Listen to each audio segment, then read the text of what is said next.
Ladies and gentlemen, this is Scott Pollock, Chief Editor of the Critical Post Chicago, reporting. Welcome to another edition of the Goldwater Report.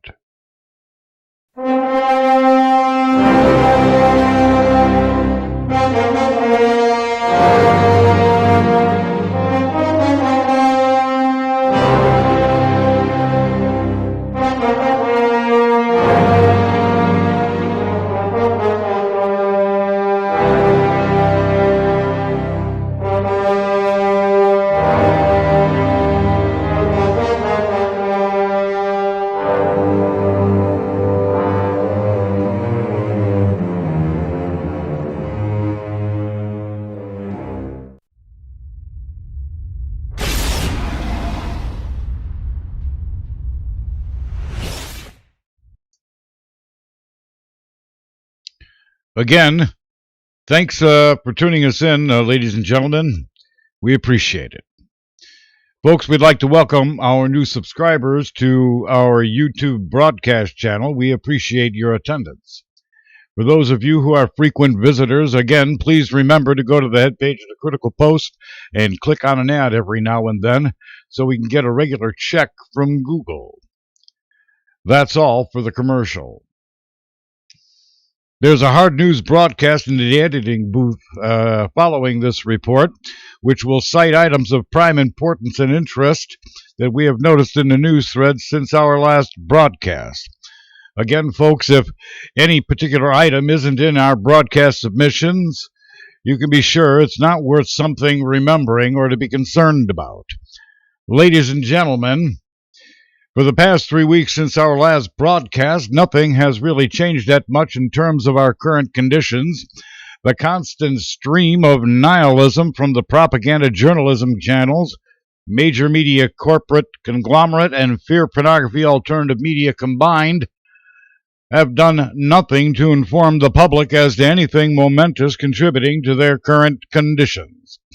Personally, I have been scouring the internet looking for reports to find information which may have some relevance. As well, I am reading 3 different research books at a time, finishing one and picking up another as a replacement, and keeping the queue full. Today's editorial is a continuation of the monitoring we performed to gain a perspective emanating from the propaganda channels seen everywhere. I am sad to report, ladies and gentlemen, that even the fear pornography alternative journalism channels have somehow been duped by the lure for relevance and their narcissism by getting into the tank for one political candidate or other, negating the objectivity necessary for a true and properly formatted press organization to serve the needs of the public. I would cite many examples by name, folks, but that would not serve the needs of this broadcast. For those paying attention to this drivel as a vehicle for entertainment, the propaganda is obvious. Though the continuity of government is all that matters to the people employed by governments, whether by election or unionized entrenched bureaucracies, somehow there's enough folks to bestow legitimacy where there is none to these processes, which will do little, if anything, to steer the ship of state here in America back towards the recognition of individual freedom and the rights of private property owned by the citizenry. Moreover, there is an indoctrination that is so pervasive in the public and it's so subduing the momentum away from freedom, fueled by government working in partnership with the banking cartels and their policy position insistence on worldwide neo-feudalism, to what can only be termed as radical egalitarianism, all of which cannot be overcome in any overt manner. Folks in America are too accustomed to having their private property plundered at the hands of government corporations using the private sector as their collection arms for the thugs in the tax collection bureaus. To be sure, the noun thug is correctly placed. If there was not the threat of seizure by force, the private corporations would not necessarily comply with any statutory or regulatory order for this institutionalized confiscation. Now, who are these egalitarians? They exist predominantly in two population subsets of the American political landscape. The more entrenched identify as registered Democrats. The less entrenched but equally confused identify as independents. As well, there are Republicans who also fit this mold, but less so than either of the two formerly mentioned. There is no question, ladies and gentlemen, that this despotism is what we have been delivered into. Yet, the most distinct group among all of the subsets is unmarried women. The trope still being used to motivate this group is the so-called war on women. Their issue, abortion on demand provided by the American tax base. From this, one could surmise that what's more important to these women is unprotected sex as opposed to what is good for the country. In 2012, according to many reports, unmarried women voted in record number, and the gender gap between the two candidates could not have been more profound. Unmarried women backed the president by an incredible 38 percentage point margin over the loser, Mitt Romney. Ladies and gentlemen, the current popular vote counts in the primaries for candidates still in the race who have delegate allegations are as follows. Democratic Party vote totals stand at 16,297,485 thus far in the primaries. Republican Party vote totals stand at 20,866,873. Total registered voters in the country at the present time is 184,656,759. Independent registered voters for states providing this tabulation stands at 25,918,431, with 20 states left untabulated for this statistic.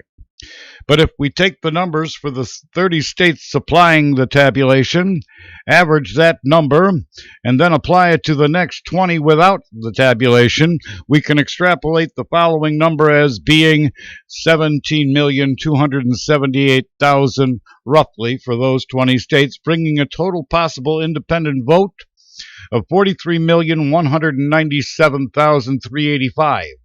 This stands at about 23.4% of the popular electorate who identify as independent. Voter turnout for the 2012 elections was 129,237,642. Of that, roughly 65.9 million voted Democrat and 60.9 million voted Republican, leaving 2,384,728 as other. The American Electoral College delegate populations have not changed as far as we know, and the Democratic Party advantage because of their control in the northeastern corridor, buttressed by the outsized populations in New York State and Pennsylvania, then adding Illinois and California into the mix, plus the hard left of Washington State and Oregon, leaving yet again Ohio and Florida as being the swing voting electorates. The Democratic Party is hard to beat in a national contest. In a new book by Ed Morrissey, founder of the conservative propaganda website Hot Air, Morrissey contemplates the key counties in the swing states where everything boils down. He states that roughly 2 million votes will determine this year's presidential election results. Again, for the record, two of those key corridors are in Ohio and Florida. Regardless of all that, the outlier of all this is again employment. The election will not change that perspective enough to make a difference, in our opinion. The offshoring of capitalized American tradables and the jobs accompanying their manufacture is too far gone to come back to American shores. For anything meaningful to occur, roughly 57,000 American manufacturers would have to be repatriated, which is not going to happen overnight or in any meaningful near-term or mid-term model. The aberrations seen in the crowds of Bernie Sanders, the most radical of the egalitarians, with Clinton not too far behind, as well as the crowd seen rising for Donald Trump, are largely the result of two population subsets in our view. One is the children of blue-collar workers, along with their parents who are not able to adjust their occupational skills to accommodate the loss of their career in manufacturing fabrication sectors. This population seems to be showing up for Trump. The other subset seems to be indoctrinated egalitarians from the Democratic Party loyalists who see Clintonian doublespeak as being just a shade different from the establishment Republicans. If Trump were to become the president, his promise to repatriate American manufacturing, in our opinion, is too tall to accomplish even if he were elected for 2 terms. He would need to repatriate 7,000 plus manufacturers a year on balance. That's not going to happen. He may be able to accomplish one thing, which might be to build his wall, perhaps. On the other hand, were Clinton to win the day, because Sanders will not, and everybody knows it, he will not be the Democratic Party nominee, the velocity towards a further egalitarian streak using taxation as the lever for a great many initiatives, which are the darlings of the Democratic Party agenda, will A, in our opinion, further ruin the American industrial base and tradable capital goods, and B, eviscerate the rest of what's left of the Bill of Rights. As for Cruz or Kasich, I believe the egalitarian confuselings will not delegate in the convention well enough to put either of these men in opposition to Clinton. If they do, in the case of Cruz, the egalitarians will shift for Clinton. If they move for Kasich, the confuselings will possibly shift for this man, but the bottom line is, on balance with Kasich, if he beats Clinton, things will remain basically static. There are too many folks in this country, ladies and gentlemen, who are confused. They're confused about their rights and equate those rights with equality, which has nothing to do with private property and the freedom to exercise it, free from the destructive forces residing within the IRS.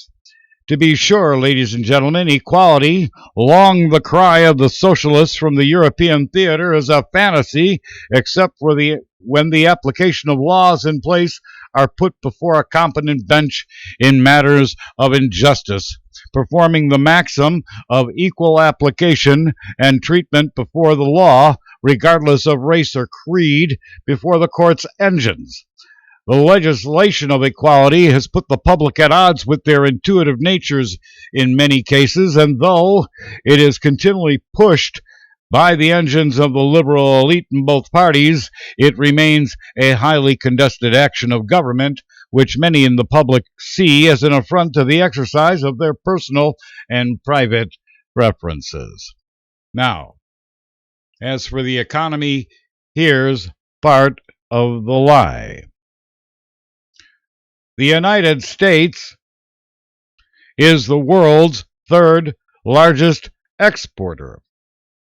In former years, we were the world's largest exporter, yet exports account for only 13% of GDP. Main exports are capital goods, 39% of total export, industrial supplies, 28% of that 13%. Others include consumer goods, 12%, automotive vehicle parts and engines, 10.5%, foods, feeds, and beverages, 7%. Exports in the United States averaged $49.1 billion from 1950 until 2016, reaching an all-time high of $197.9 billion in October of 2014 and a record low of only $772 million in March of 1950. Exports in the United States is reported by the U.S. Census Bureau. If we adjust for inflation from 1950 to 2016, which stands at 902.22%, it means that since 1950, our exports has only doubled from its lows, yet our spending power decreased by roughly 900%. Now get that, ladies and gentlemen. Though we have scored some of the largest GDPs on record in recent years, according to a recent article by the National Review, a quisling conservative establishment propaganda rag if there ever was one, only 13% of that GDP is in exported tradable capital goods. Where is the rest of our GDP going? And the answer is mostly in non-tradable American services. Of those services, where's the growth? According to Dr. Paul Craig Roberts, an economy in the Reagan administration, writing in his book of 2013, in January 2011, there were 1,132,200 more waitresses and bartenders than in 2001, a gain of 14%. Healthcare and social assistance increased in employment by 3,685,300, a gain of 29%. Ambulatory healthcare, 1,666,300, a 45% gain. Government employment grew by 1,391,000. As of January 2011, total government employment in the U.S. was 22,226,000, double the amount of manufacturing jobs, which stands at 11,618,000 in 2011. Also, the comparative advantage cost structure distorted by the rise in H-1B visa quotas further compounds issues for the American IT systems labor force, something as well not accounted for in that recent article by the National Review. In Dr. Roberts' book, The Failure of Laissez-Faire Capitalism, which should be titled The Failure of Laissez-Faire Capitalism for America and Europe, Dr. Roberts convincingly shows that the offshoring of American and European manufacturing has been the largest contributor to the disenfranchisement of Western civilization's middle-class workforce participation in real economic terms. In the National Review's propaganda piece, authored by a lawyer from the Cato Institute, which is predominantly aimed at the language of Trump's message to his supporter about trade deficits, they cite many studies by economist think tanks in American universities who rely on government grants to fund their activities, a fact which lends credence to the idea that they skew the information to please the bureaucracies that feed them. Moreover, they cite job growth and consumer cost benefits as overarching themes, though they fail to cite specifically where job growth has occurred, as in the Roberts study. Moreover, National Review says that problems in the labor market arise from the idea that skilled labor, after having lost their original jobs in manufacturing, which has been offshored, that they're too slow to assimilate to new skills. This also leaves out the factor that where labor markets for industry once have moved their locations from higher state tax environments to lower or non-existent state tax environments, thus leaving a skilled workforce to either migrate or die on the vine where they're domiciled. And they call it in this study labor dynamism. Conservative firebrands across the radio spectrum call and rail at the EPA for targeting manufacturers in what seems to be a degrowth agenda, and they're right for doing so. But what isn't considered is that older, long-held economic maxims are insufficient in dealing with a new world of opportunity by virtue of new information systems and materials systems transport.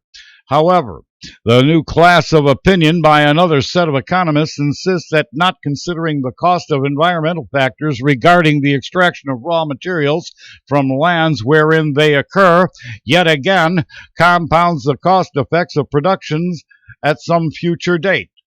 Notwithstanding what the EPA is doing to business in America, but ignoring the fact that the EPA doesn't operate in places like China and India. What is clear is this. Due to several mitigating factors such as taxes, regulations, corrupt unionism, and such, American business has been forced to seek comparative cost advantages elsewhere. That's because of the distortions the federal government has put in place by policymakers, very much like the demagogues of Sanders, Clinton, and to almost the same extent the liberal wing of the GOP envisaged in the personas of folks like Mr. Mitt Romney of our past election in 2012. Yet not enough emphasis is being discussed in enough circles for the problems created by the repeal of the Glass-Steagall Act by William Jefferson Clinton, which separates investment banking from retail consumer commercial banking. In this context, government yet again creates a problem that the public is led to believe that the government alone must solve. All of the aforementioned aside, ladies and gentlemen, the lack of America and the public's understanding of economics and the exercise of personal property free from the feudalism of the tax bureaucracy state within the government that is imposed upon them. It's interesting and yet equally confounding to watch an electorate be duped yet again by social issues masquerading as the things that matter. The composting of the labor force in America left aside, we'll watch yet again, perhaps, a very active, unmarried female population of voters decide for the nation that the war on women is more important than the good of the country as a whole, unless perhaps an activated unheard voice for a couple of decades in the representations of the underemployed or out-of-work American male population does something to form a negative on that vote. We are left with the idea, ladies and gentlemen, that perhaps never before in my lifetime the swing of the vote is going to be determined by whose negatives are less of a factor than in the fact of who would be best for the country in terms of its real and present state.